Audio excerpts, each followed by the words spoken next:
Hey YouTube, what's going on? This is Dan Permaculture.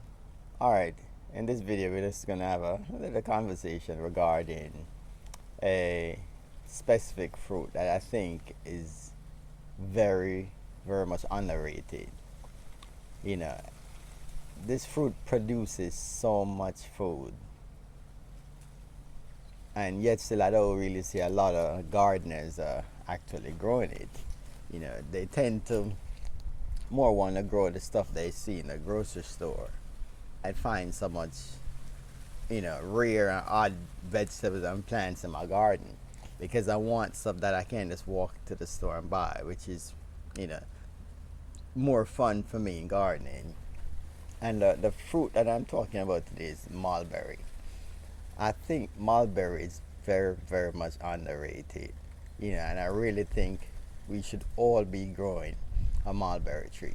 First of all, the mulberry tree produces thousands of fruit. I'm not even going to say hundreds. The ever-bearing mulberry produces thousands of fruit. There's no blueberry or raspberry bushes that's going to do that.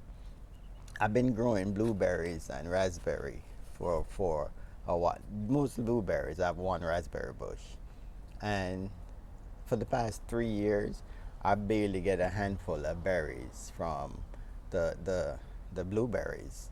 Two small mulberry seedling, and the tree is now actually almost 10 to 15 feet tall and produces.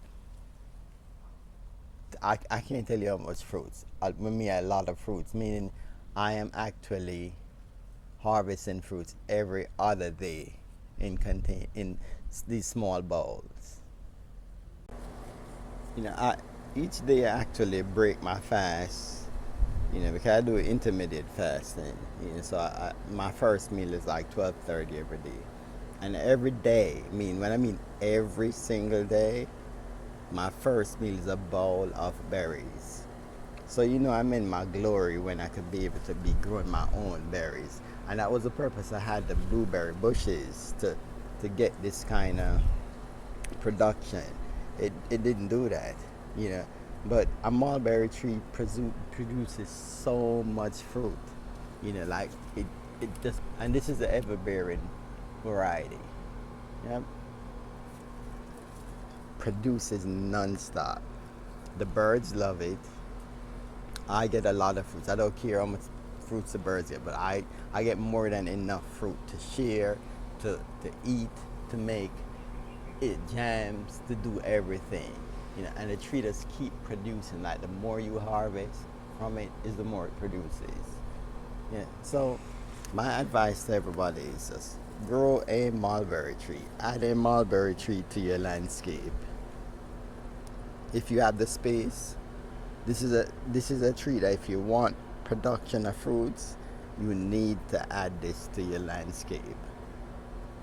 And mulberries packed with berries on a whole, and purple berries packed with a lot of antioxidant, vitamin K, vitamin C, potassium, magnesium, and you could use this in so much different ways, so much different ways to be able to use these stuff.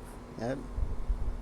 So again, I want to help promote this tree because it produces, and that's one of the reasons we garden, is to get production from our trees. So I'm just putting it out there. Get a mulberry tree, put on these multiple different varieties. This variety I have here is the ever-bearing mulberry. I think it grows from zone 6 to 10, something like that. It grows in, but you need to add this tree to your landscape. I also growing the Pakistani mulberry. I have cuttings of the king white mulberry. I don't know if they're gonna take or not. And I'm still looking for other varieties to add because, as I say, I love berries. So because of that love for berries, and it's part of my daily. When I mean daily, it's part of my daily diet every single day. Berries is part of my, how I actually start my day. So that's it.